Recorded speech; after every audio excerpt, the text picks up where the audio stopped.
I had planned every detail of this wedding down to perfection. The flowers, the venue, the seating arrangements, months of careful coordination, all leading up to what was supposed to be the happiest day of my life. And for the longest time, I believed it would be. I never questioned him, never doubted the love we shared.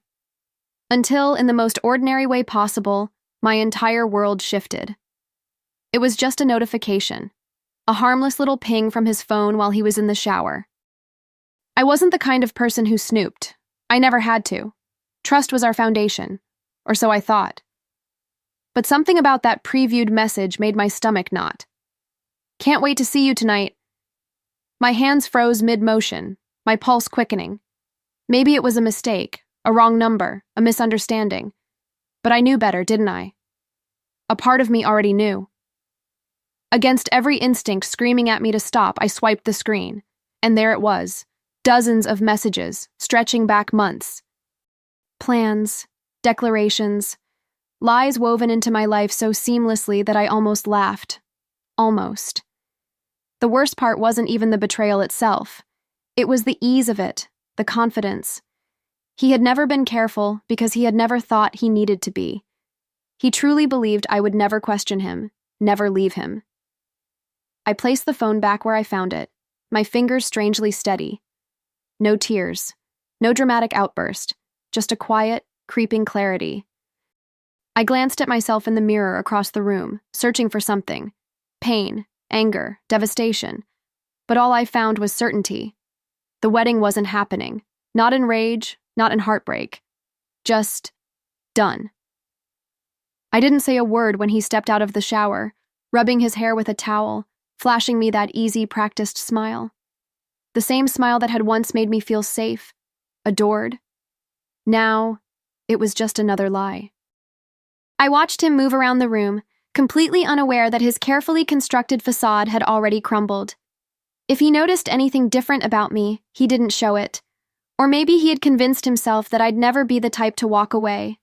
And maybe, before today, he would have been right. I had spent so much time believing in us, fighting for us, that the idea of letting go had never crossed my mind.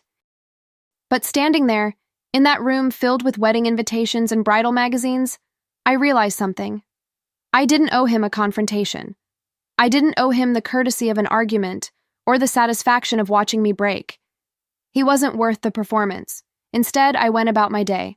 I made the final confirmation calls with the caterer. I approved the last-minute flower arrangements. I let my mother ramble excitedly about the rehearsal dinner, while my bridesmaids sent pictures of their dresses. I played the part of a woman still heading toward her wedding day, not because I was in denial, but because I was in control. Let him think everything was fine. Let him believe I was still blissfully unaware. I would not scream. I would not cry. I would not give him that power. Because tomorrow, when the wedding he thought was inevitable never happens, when he realizes I'm gone and that there's nothing he can say to fix it, that will be the moment he understands exactly who he underestimated.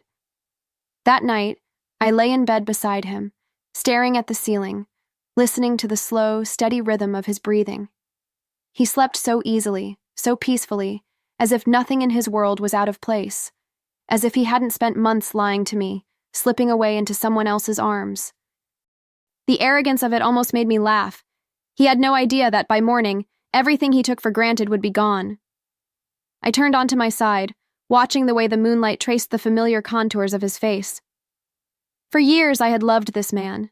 I had built a future around him, convinced myself that he was my home.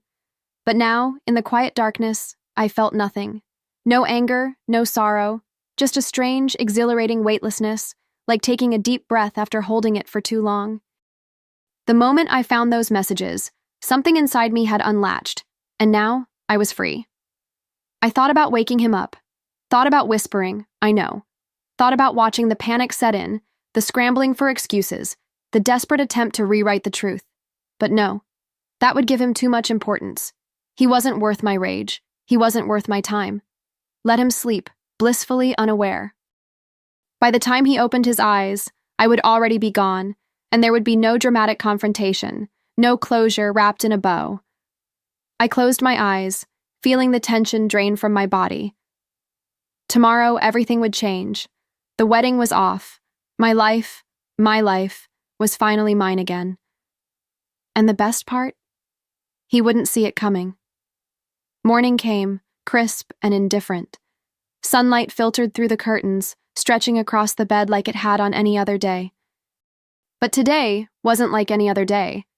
Today was supposed to be my wedding day. Instead, it was the day I walked away. I moved quietly, methodically, slipping out of bed without waking him. My packed suitcase was already waiting by the door. One final detail in a plan I had pieced together overnight. No frantic calls, no explanations, just a clean break. The way I saw it, he didn't deserve a farewell. He didn't deserve my anger or my pain. The only thing he deserved was the silence I was about to leave behind. Downstairs, I sent the email. One message to the wedding planner, another to the venue, one last to the caterer. The wedding is canceled. Please direct any outstanding matters to the groom. That was it. No apologies.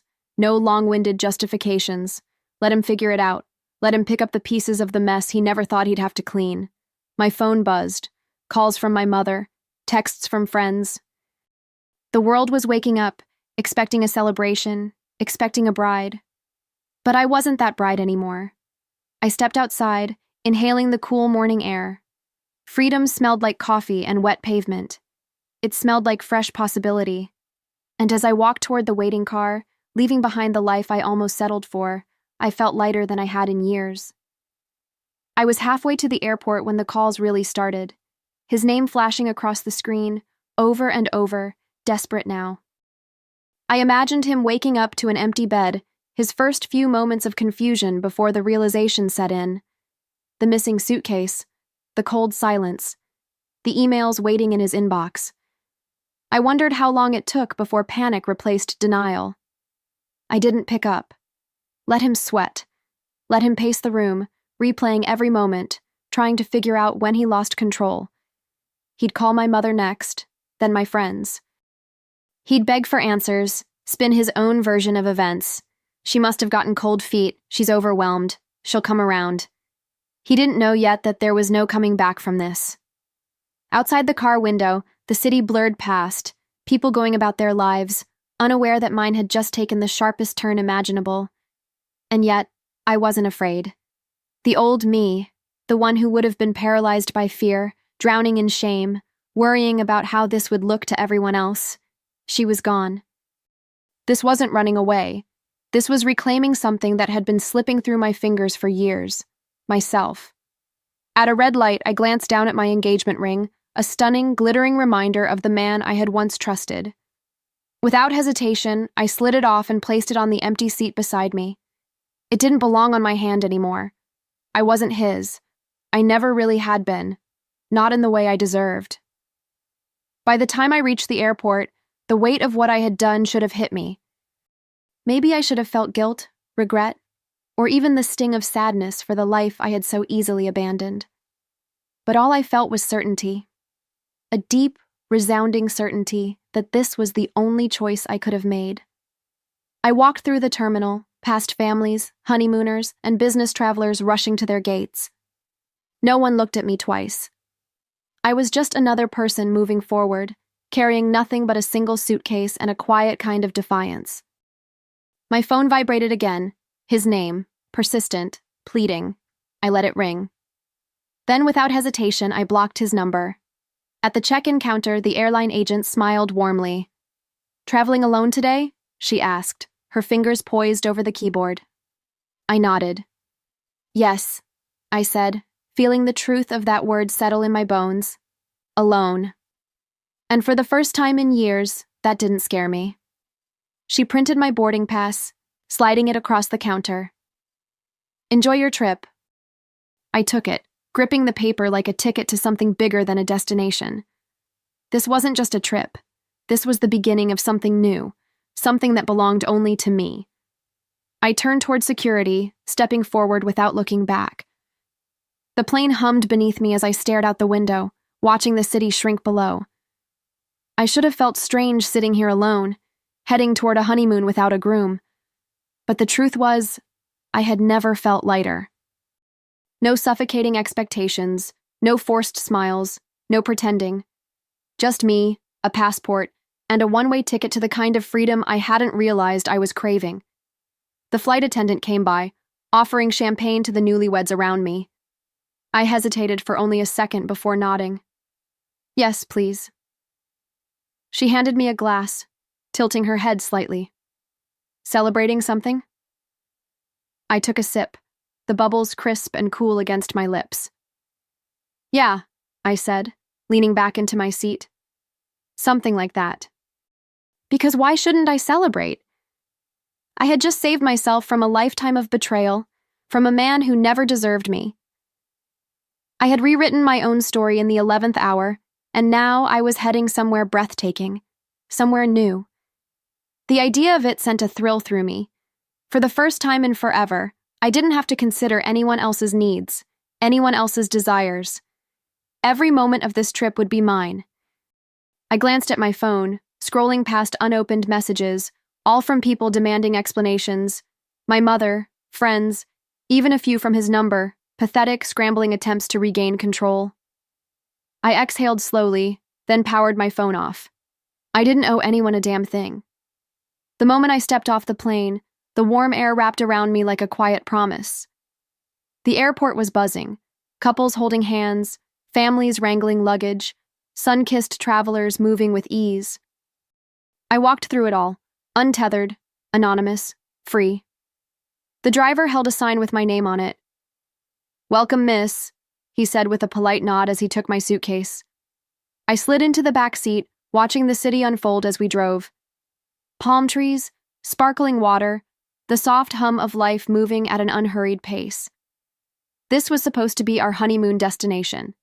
We had picked it together, imagining long, lazy mornings and sunset dinners. But now, I was here alone, and instead of grief, all I felt was relief. At the hotel, the concierge greeted me with a knowing smile. "Honeymoon suite," he said, glancing behind me as if expecting someone to step forward. "Just me," I replied, handing over my passport. His expression flickered, surprise, maybe curiosity, but he didn't ask questions. As I walked into the suite, I let out a slow breath. Floor-to-ceiling windows overlooked the ocean. The bed was draped in crisp white linens, and a bottle of champagne sat chilling by the window. It was beautiful, luxurious, and mine. I kicked off my shoes, ran a hand through my hair, and did something I hadn't done in a long time. I smiled. A real, unguarded, this is just for me smile. I didn't waste a second. The dress I had packed for a romantic dinner with him, I wore it anyway. The 5-star restaurant we had reserved weeks ago? I went, alone. And as I sipped on the most expensive wine on the menu, feeling the cool stem of the glass between my fingers, I realized something. I wasn't lonely, not even a little. The waiter hesitated when he approached my table. "Are you waiting for someone?" I smiled, a slow, knowing curve of my lips. "No, just me." His expression shifted, curiosity flickering in his eyes, but he nodded. "A woman who knows how to enjoy her own company." I like that. So did I. Between courses, I watched the couples around me, some laughing, some scrolling through their phones, some barely speaking at all. I imagined for a moment an alternate reality where I had gone through with the wedding, sitting here with him, playing the role of the happy newlywed. And I knew without a doubt I would have been miserable. Later, I walked along the beach, my bare feet sinking into the warm sand. The waves stretched endlessly in front of me, the moonlight dancing across the surface. I had been so close to building a life around a lie, so close to shrinking myself just to make someone else comfortable. But now I was here, standing in the middle of my own story, rewriting it however I pleased. I closed my eyes, inhaled the salt air, and let the past drift away. Back home, while I was sipping champagne and letting the ocean lull me into peace, his world was crumbling. And the best part? I didn't even have to lift a finger. I imagined how it started, the confusion when he woke up to an empty bed, the slow, creeping panic as he called my name through the house. Maybe at first, He thought I had gone out for coffee or a morning jog, but then he checked his phone, the unread emails, the venue cancellation, the unanswered calls, and suddenly the reality hit. I was gone, and I wasn't coming back. I pictured him scrolling through his phone, trying to piece together where it all went wrong, calling my mother, my friends, anyone who might have an answer. But the thing was, I hadn't given them one. There was no explanation for him to twist, no confrontation for him to manipulate his way out of. Just silence, a clean, precise kind of revenge. The messages started rolling in. "Emma, please call me. We can fix this. I don't understand. What's going on? Where are you?" The desperation dripping from every word. But I was halfway around the world, drinking cocktails on a balcony overlooking the sea. And his texts. They meant nothing to me now. He had bet on my loyalty, my willingness to forgive. He had built his lies on the assumption that I would never leave. He was wrong. I could almost hear the unraveling. The first wave of panic would have been manageable. He probably told himself I just needed space, that I'd cool down and come running back once I'd thought things through. He always did think he could talk his way out of anything. But when the hours stretched into a full day, then 2, then 3, and the silence remained unbroken, that's when the real damage would set in. The money, the wedding, the humiliation. He had no way out of any of it. The venue wasn't refundable. The caterers had already been paid. Flights had been booked for guests who had flown in just to watch a bride never appear. And since everything had been carefully planned under my name, with my accounts, my signatures, my careful arrangements, he was left to handle the debris. His friends, the ones he'd probably bragged to, would start asking questions. Some would believe whatever excuse he gave them. Maybe he'd say I had a breakdown, that I was unstable, that I'd lost my mind. But others? They'd put the pieces together. They'd see the cracks. And I like to imagine that at least one of them would say the words he feared the most. "You did this to yourself." And then there was her, the woman he thought was worth risking everything for. Did he run to her now?